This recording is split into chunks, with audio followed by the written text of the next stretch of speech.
Buenas tardes, bienvenidos. Buenas tardes, licenciada. Buenas tardes, Buenas, compañeros.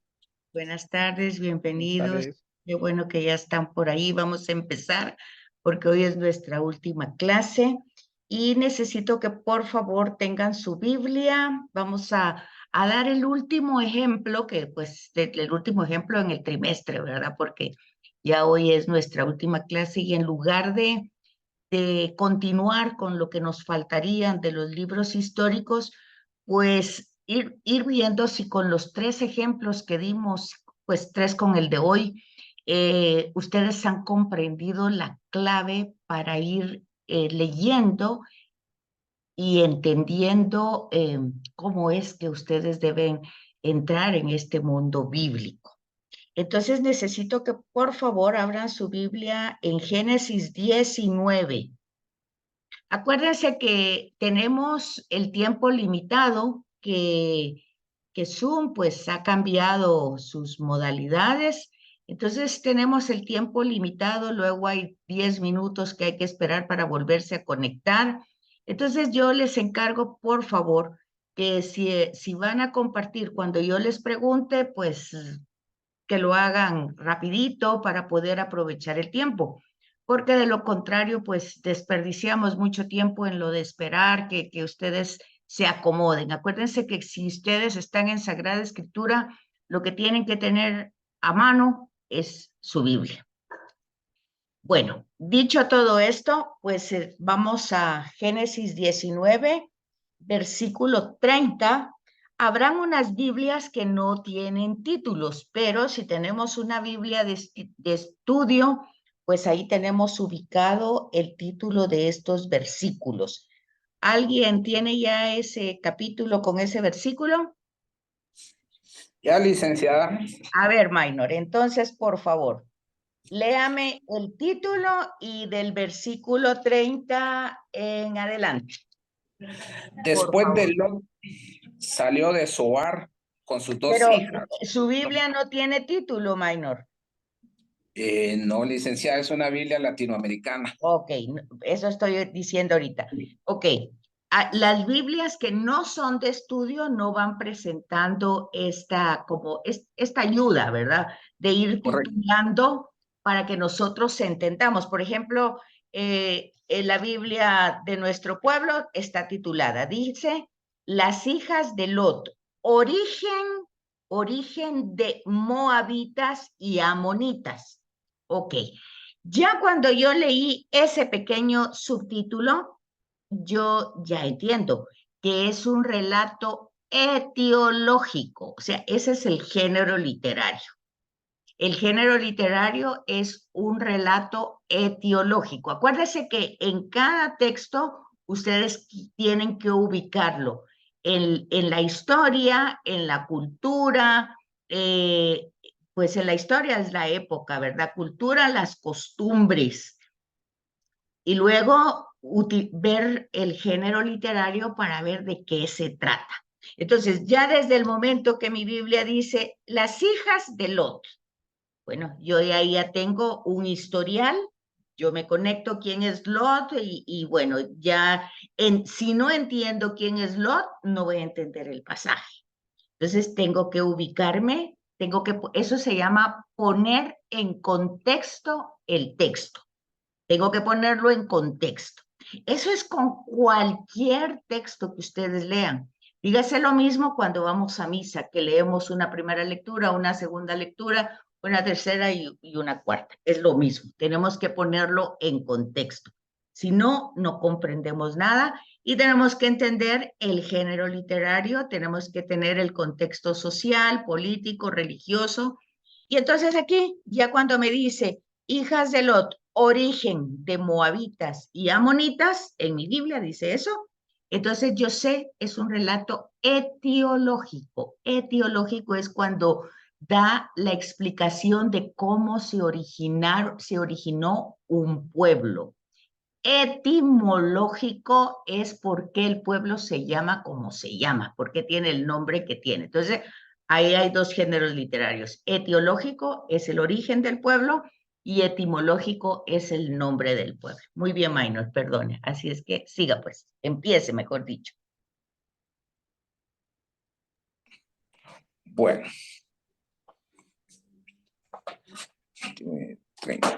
después de Lot salió de Zoar con sus 2 hijas, pues no se sentían seguros ahí y se fue a vivir al monte en una cueva. Entonces dijo la hija mayor a la menor: nuestro padre está viejo y no ha quedado ni un hombre siquiera en esta región que pueda unirse a nosotras como se hace en todo el mundo. Bien, y embraguémoslo con vino y acostémonos con él. Así sobrevivirá la familia de nuestro padre. Y así lo hicieron. Aquella misma noche, y la mayor se acostó con su padre, quien no se dio cuenta de nada, ni cuando ella se acostó, ni cuando ella se levantó. Al día siguiente, dijo la mayor a la menor: ya sabes que me acosté anoche con mi padre, hagámoslo beber vino otra vez esta noche y te acuestas tú también con él, para que la raza de nuestro padre no desaparezca. Le hicieron beber y lo embriagaron de nuevo aquella noche, y la hija menor se acostó con él. El padre no se dio cuenta de nada, ni cuando ella se acostó, ni cuando ella se levantó. Y así las 2 hijas de Lot quedaron embarazadas de su padre. La mayor dio a luz un hijo y lo llamó Moab. Este fue el padre de los moabitas que todavía existen hoy. La menor también dio a luz un hijo y lo llamó Ben-Ammi, y es el padre de los actuales amonitas. Muy bien. Ok. Entonces, fíjense que como ya hemos visto anteriormente qué es lo que hay que hacer, ¿verdad? No podemos dar una interpretación inmediata porque ¿qué interpretación le darían ustedes inmediatamente a ese texto? A ver, por favor. ¿Cómo lo interpretarían?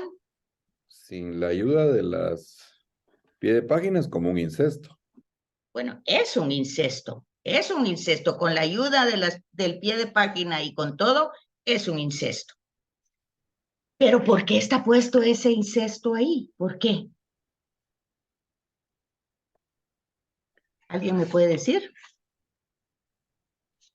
Los moabitas y los amonitas eran pueblos rivales de los pueblos elegidos. Muy bien.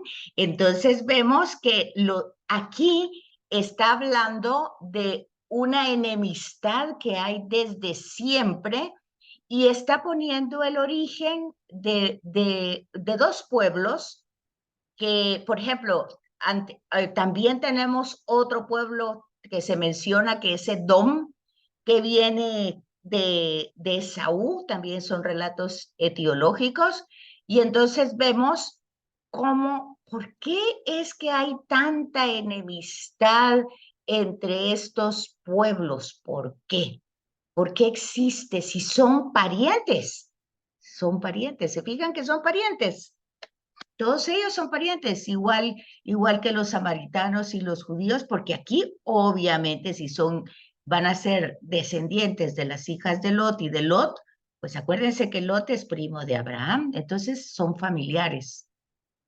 ¿Y por qué si son familiares hay tanta enemistad? A ver.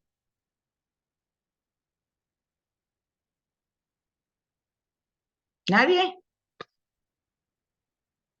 Ok, entonces, como ya se dan cuenta que es difícil una interpretación así nada más, pues nosotros tenemos que ir al pie de página y entonces tenemos que ver qué otras citas nos dan y en primer lugar nos ubican que este es un incesto y nos mandan a Levíticos, a las leyes, para que yo descubra que lo que están haciendo no está bien hecho. O sea que fíjense bien qué interesante, porque están leyendo Sagrada Escritura y es que más de alguna vez han dicho es que como eso es palabra de Dios, entonces eso significa que en su momento era hecho, estaba bien.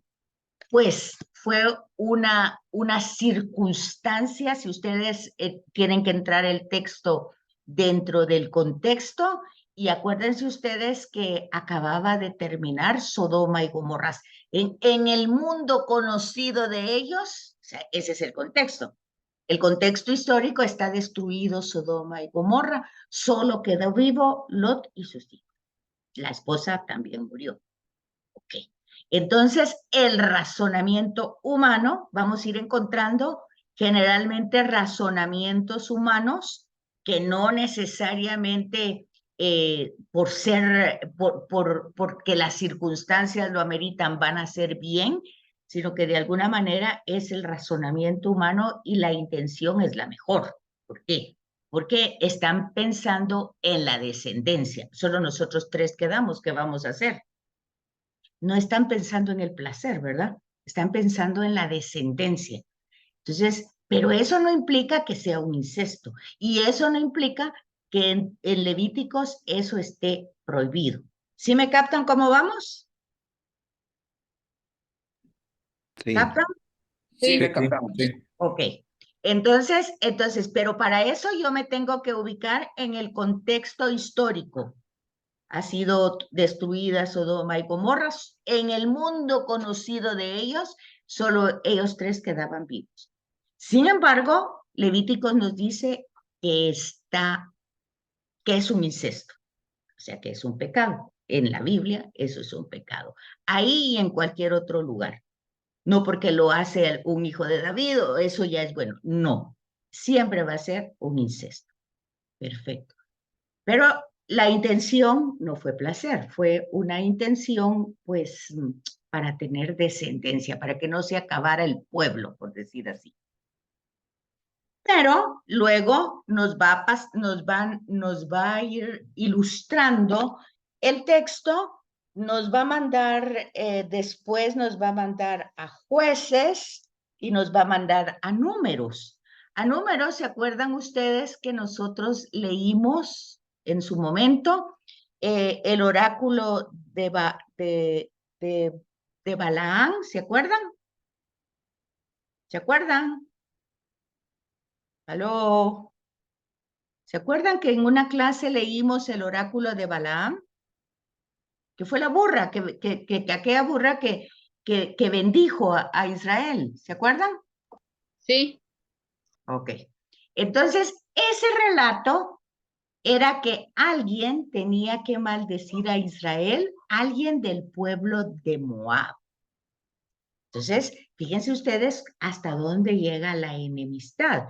Sin embargo, a pesar de esas circunstancias, pues ahí es donde vamos descubriendo el amor, la misericordia, la paciencia, que incluso nosotros vemos las lecturas del domingo de las parábolas, que es otro género literario, pero ustedes se dan cuenta ahí con la cizaña y el trigo, la paciencia de Dios.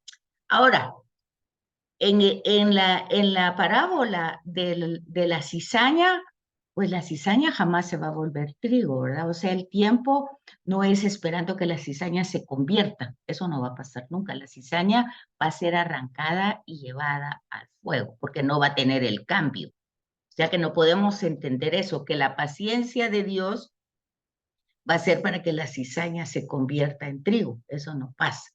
La paciencia de Dios es para ir cultivando el buen terreno, porque eso hay que conectarlo con la parábola anterior de Mateo de hacía 8 días, que era de los terrenos, ¿verdad? La semilla y el buen terreno. Y entonces en ese buen terreno se sembró una semilla que no era la adecuada, lo hizo el enemigo y entonces salió cizaña. Pero la paciencia de Dios es esperar que todo se desarrolle, pero aquí va el punto que viene desde el Antiguo Testamento. Ese punto que viene desde el Antiguo Testamento es que Dios conoce las intenciones y no es que las va a juzgar y condenar, no lo sabemos, es Dios, es otra realidad, no, como dice el Salmo, Dios no tiene nuestros pensamientos, obviamente que no. Entonces, es otra manera, es otra realidad a la que para nosotros va a ser siempre un misterio. Podemos intuirlo, pero con una intuición muy leve, ya que los designios de Dios son misteriosos. Entonces luego también nos lleva a jueces, les decía, y vemos ahí en el capítulo 3, versículo 12, que no nos da tiempo de leer, pero ustedes lo pueden leer. También está como ya también ha pasado la historia desde Génesis, ha pasado la historia a Números, o sea, al desierto, ha pasado la historia ahora a Jueces, ya cuando entraron a la tierra de Canaán, y siguen pues los problemas con estos pueblos. Entonces, cuando yo voy leyendo y voy entendiendo, pero voy entendiendo porque voy leyendo las notas de pie de página, voy tomando en cuenta los subtítulos, voy dirigiéndome a los textos que me va mencionando tanto la nota de pie de página como las concordancias que están al margen, entonces yo ya hago mi mapa con una visión en conjunto. Y ya con una visión de conjunto, ¿cuál sería entonces la interpretación de esos textos? ¿Qué podría entender yo teniendo ya una visión de conjuntos Levítico, primero Génesis, pues, que nos está contando el origen de esos dos pueblos, luego pues, pues, ¿cuál decíamos? Números que nos da cómo se va desarrollando ese problema, se va agrandando, luego jueces ya en la tierra prometida. ¿Cómo puedo ir yo entonces dando una interpretación en conjunto de esos textos? ¿Qué puedo decir yo que me quiere decir entonces la escritura con este relato? Que ya ven desde dónde va, desde Génesis, Número y Jueces. ¿Cómo puedo sacar yo esa visión en conjunto? ¿Alguien que me pueda decir?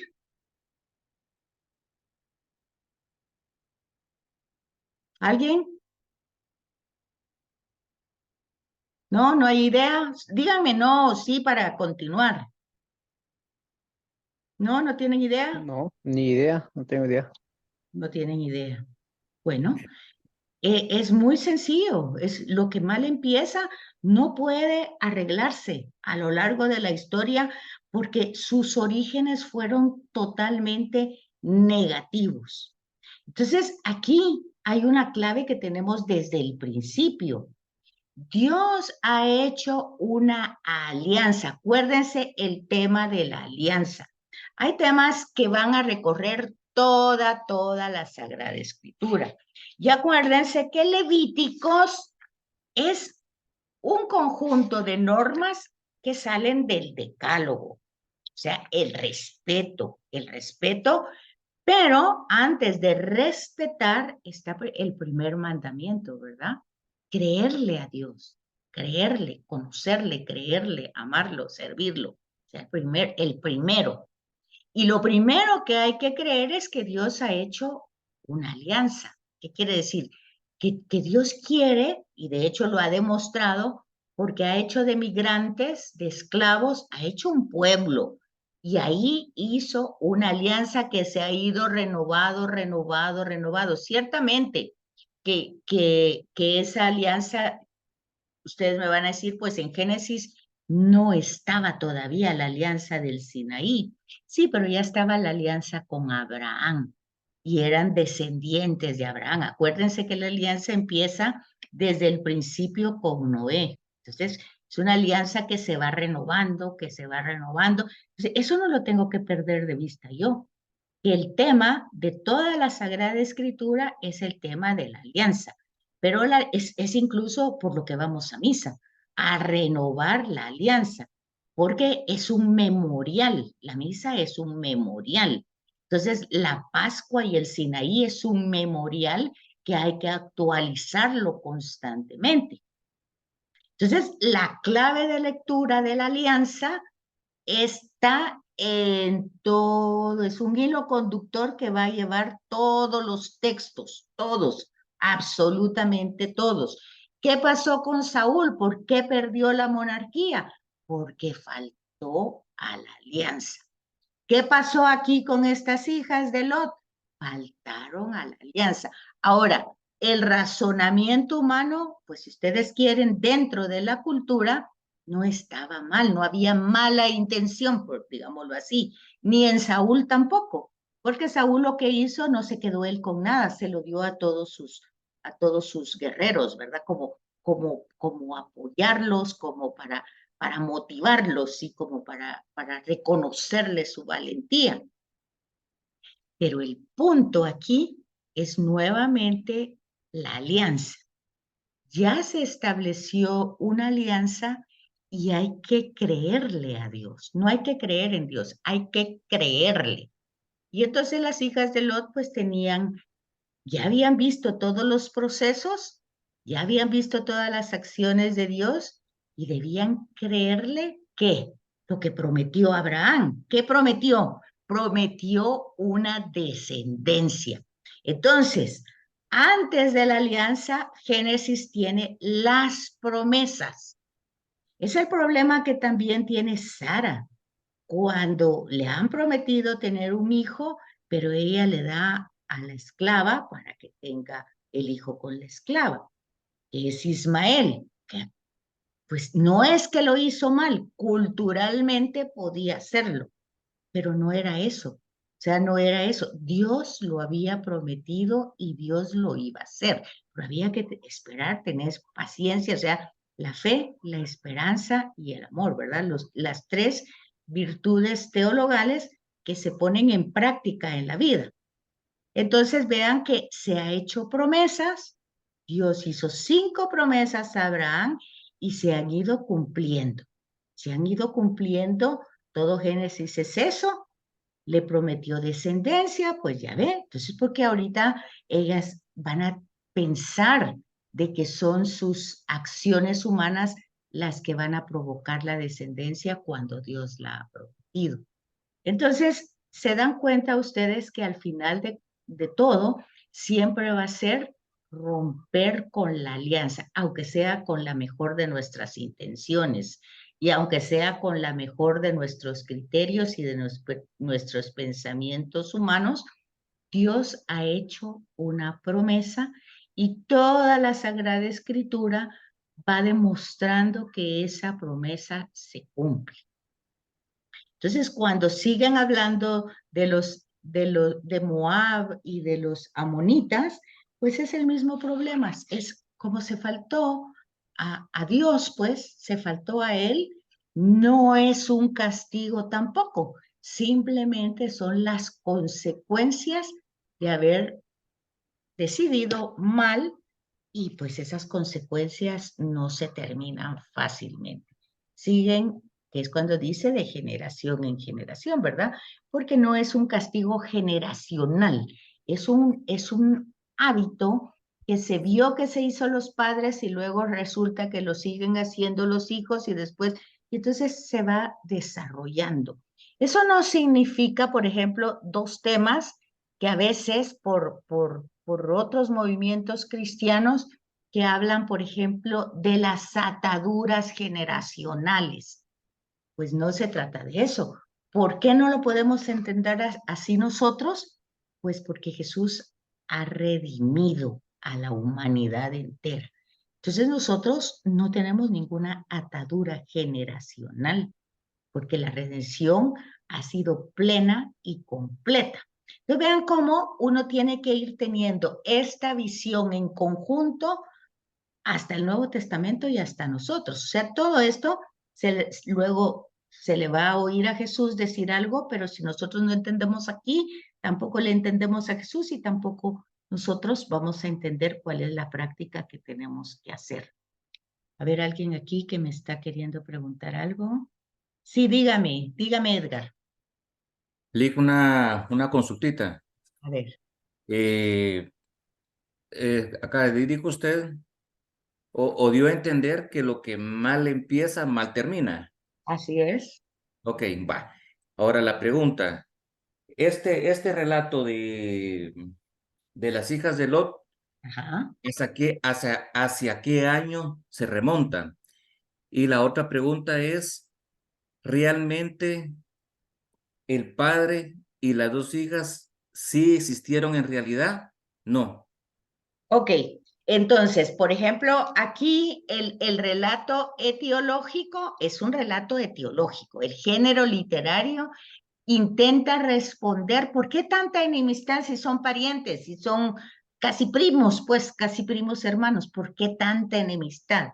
Entonces pone el relato etiológico del nombre, del origen de ellos, con un principio, pues, mal, o sea, faltando a la ley, por decir así, aunque ellos lo hayan hecho con la mejor intención. Ahora, el Pero la periodo, ley no estaba dada oiga, todavía. oiga, oiga un momento, si no se me olvida. Sí, sí. El periodo patriarcal es un periodo que está un poquito, es un periodo nómada, es un periodo que explica, acuérdense ustedes, que explica en primer lugar cómo va surgiendo el monoteísmo, primero el monoteísmo, porque acuérdense que leímos anteriormente, de dónde eran Ur de Caldea, y bueno, entonces cómo va surgiendo el monoteísmo, que es un proceso que se va desarrollando en Abraham, pero también cómo va surgiendo Israel. O sea, porque Abraham es, pues, es como por decir así, la semilla. Entonces, si usted me está hablando de histórico, acuérdese que en la Biblia nosotros no podemos entender datos siempre, así pasó exactamente, así pasó porque ahí lo di, pues ¿por qué? Lo que está, porque en primer lugar sí hay historia, pero el relato es teológico, está reinterpretado desde una base que es la alianza, que es el tema central. Dios ha hecho promesas que las ha ido cumpliendo, que son las 5, ya saben que va a dar una tierra, que va a dar prosperidad, que va a ser bendición, ¿ok? Entonces, se van desarrollando, vamos viendo eso, entonces el relato está reinterpretado. Entonces, ustedes no me pueden preguntar a estas alturas, ya casi segundo año terminando, porque son relatos teológicos. O sea, cuando ya dijimos que es teología, es una reinterpretación de la historia, una reinterpretación que primero se acerca a uno con fe. Primero hay que creer que existe Dios, primero hay que creer eso, que es monoteísta, que es uno solo, hay que creer primero eso. Luego hay que creer de verdad que ha hecho promesas en la historia. Y luego ya con esas dos intuiciones, yo me acerco al texto y voy viendo cómo va cumpliendo sus promesas, cómo va desarrollando la historia de la salvación, porque de eso se trata, cómo Dios salva a la humanidad. Porque aquí vamos a ir viendo cuando ven ustedes el relato de Números de Balaam, pues cómo salva a Israel, cómo a pesar de que Moab era más fuerte y todo, y que está contratado aquel personaje para que era un personaje de Dios, por decir así, y que su bendición o maldición iba a ser efectiva, vemos cómo a pesar de que según la comprensión de Moab, este personaje es de Dios, pero resulta que la burra tiene más intuición que el personaje de Dios. Y en lugar de que él pueda maldecir, bendice, porque Dios se pone de parte de Israel. ¿Por qué se pone de parte de Israel? Bueno, porque le ha hecho una promesa y ha hecho una alianza desde el principio. Y aunque aquí hubo una falla y hubo un pecado, pues, de incesto, pues eso no es que Dios se hizo de la vista gorda, pero su misericordia es eterna. Eterna es su misericordia. Ahí es donde nosotros vamos sacando las frases que después las decimos como una especie de ejaculatoria, ¿verdad? Que son ciertas porque son sacadas de la historia de la salvación. Decimos que es eterna su misericordia es porque estamos viendo todo ese desarrollo de la historia humana. Entonces, pues usted dígame si es algo histórico, ¿no? Es un periodo antes. Fíjese que, por ejemplo, el capítulo 5 nos ubica un poquito en la época de bronce, Y la época de bronce es posterior a la nómada, pues porque la de bronce ya hay civilización, y eso está en el capítulo 5 del Génesis. Después de que Caín mata a Abel, pues entonces el capítulo 5 es justamente el desarrollo de la civilización. Obviamente que usted está viendo ahí que está hablando antes de y luego que entra el periodo patriarcal de Génesis, que son los orígenes de Israel, que antes de ser un pueblo, pues era un país nómada, pastor. Entonces, ese sí es un hecho histórico, que fue nómada y pastor, es un hecho histórico. Ahora, lo de Sodoma y Gomorra, lo de la destrucción, bueno, son relatos etiológicos, etimológicos, que la gente se decía, ¿y por qué esto? ¿Y por qué está destruida esta ciudad? Bueno, ahí está el significado y el relato que se coloca aquí como pues falta a la alianza, como desarrollo del pecado. Y entonces todo eso, ese bagaje que estamos viendo desde el año pasado, pues hay que ponerlo en práctica en la lectura de la escritura.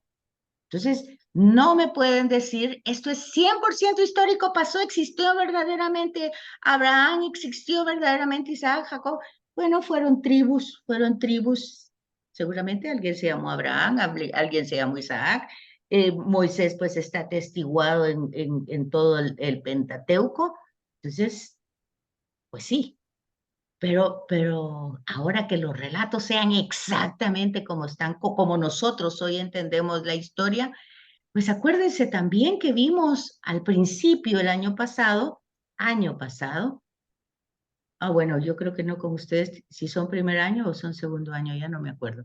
Pero si son segundo año, pues vimos el año pasado, o si es primer año de teología, también vimos este año, cómo se fue desarrollando la escritura. Primero fueron tradiciones orales y después cómo se fueron haciendo los manuscritos.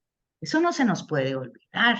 Entonces tenemos que ir entendiendo todo ese bagaje que al final de cuentas es lo que nos ayuda a tener una interpretación clara de la escritura.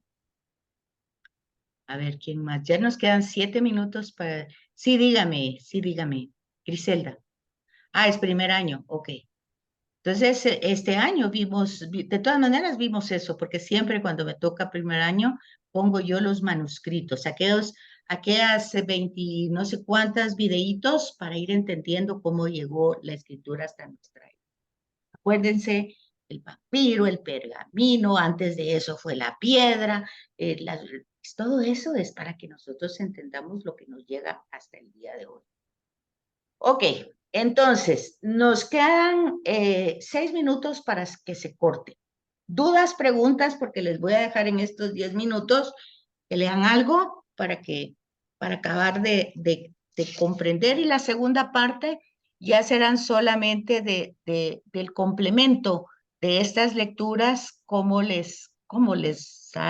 si han logrado comprender, cómo tener la lectura de la Sagrada Escritura, cómo tener una visión en conjunto, cómo entender un hilo conductor desde el principio hasta el final y la continuidad de todo. ¿Qué harían, por ejemplo, ahora si ustedes ven un documental donde están buscando el arca de Noé? O, por ejemplo, hoy el sacerdote en la homilía hoy se leyó en la primera lectura el Éxodo, y dice que vio un documental donde se encontraron las armas de los egipcios que fueron soterrados por el Mar Rojo. Entonces, ¿qué dirían ustedes ante eso? Pues, ¿qué es lo que ustedes pensarían? O por ejemplo, en la película en la búsqueda del arca perdida. Todo eso es para que ustedes tengan un criterio y un argumento de comprensión. Bueno, ¿dudas, preguntas hasta ahorita? ¿Ninguna? Mire, yo quisiera aprovechar estos minutos, licenciada, solo para reafirmar A ver. el contenido del trabajo que tenemos que entregarle el 31, aprovechando ese par de minutos. Si usted fuera tan fina de que volviéramos a repasar otra vez cómo quiere que lo estructuremos para tratar de hacerlo lo mejor posible. Bueno, la estructura es muy sencilla porque realmente puede ser solo un párrafo. Yo les pedí no más de una página. O sea, puede de cada uno de las citas que le di, un párrafo, porque solo me tienen que dar la conclusión de lo que ustedes comprendieron, la síntesis. No me tienen que narrar nada, sino que exactamente lo que acabamos de hacer ahorita. La pregunta sería una sola. ¿Qué entendieron ustedes de esos pasajes que se dieron? Pero ya con visión en conjunto. Entonces es una síntesis de todo eso.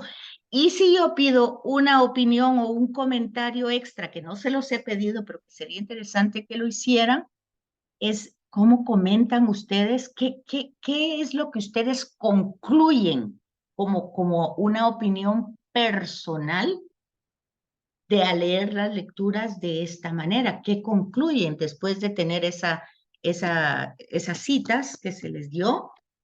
¿Cómo concluyen ustedes que es entonces el estudio teológico o el estudio bíblico? ¿Cómo lo concluyen después de esa práctica? Sería algo así, Giovanni, que no les pedí la conclusión, pues solo la síntesis. O sea que la síntesis es 5 líneas, 6 líneas, no quiero un documento grandísimo, lo quiero lo más sintetizado. Muy bien, muchas gracias, licenciada. Y lo que sí me gustaría que lo piensen para la próxima sesión, acuérdense que tenemos que esperarnos 10 minutos, es qué concluyen ustedes, no que me digan, ay, qué difícil o ay, qué fácil, sino que me digan qué pasos entonces, para poner un ejemplo, la misa, si yo voy a misa, ¿qué es lo que tengo que hacer antes para poder entender lo que Dios me va a decir ese domingo? ¿Cómo podría, si este estudio puede ayudar o puede implementar esa práctica litúrgica? Entonces, ¿cómo lo haría? Y esa sería una pregunta que no es para que la escriban, sino para que la comenten luego en la segunda parte. Y la otra sería, ¿qué me da? ¿Me da pereza hacer esa lectura? ¿No tengo el tiempo? ¿Cuáles serían los impedimentos o los obstáculos para poder yo captar verdaderamente lo que Dios me quiere decir? Porque si se dice palabra de Dios, es que Dios habló. Y si yo no entendí, es lo que está diciendo ahorita el Papa Francisco, si tú vas a misa y sales igual o peor de como fuiste, algo está mal. Pues sí, lo que está mal es que yo no entendí nada. Eso es lo que está mal. Entonces, el estudio de la Sagrada Escritura tiene que servir para eso, porque si es la única vez que yo voy a oír a Dios que me está hablando, obviamente tengo que entenderle para poderle contestar. Si eso es cierto. Ahora, si no es cierto, pues también saber que estamos estudiando por gusto, ¿verdad? Entonces, queda un minutito, eso les queda para la próxima, que lo piensen, para que hablen así. Acuérdense que mire cómo se va de rápido el tiempo, para que hablen uno tras otro, uno tras otro. Me gustaría que hablaran todos a estas dos cosas que les pregunté y si de alguna manera fue bien esta práctica al final. Bueno, se va a terminar ahorita en un momentito. No sé si me captaron lo que les acabo de decir. No hay lectura entonces que nos vaya a dejar, sino estas dos. No les voy a dejar lectura, solamente que ustedes me digan esas dos cosas que le pregunté. ¿De qué manera esta forma de leer pudo ayudar a la comprensión de la lectura de los textos? Y cómo eso, la segunda, cómo eso lo puedo aplicar en la liturgia dominical. Esas serían las dos. Porque la lectura ya me di cuenta que no da tiempo. La vez pasada lo hice, tenía uno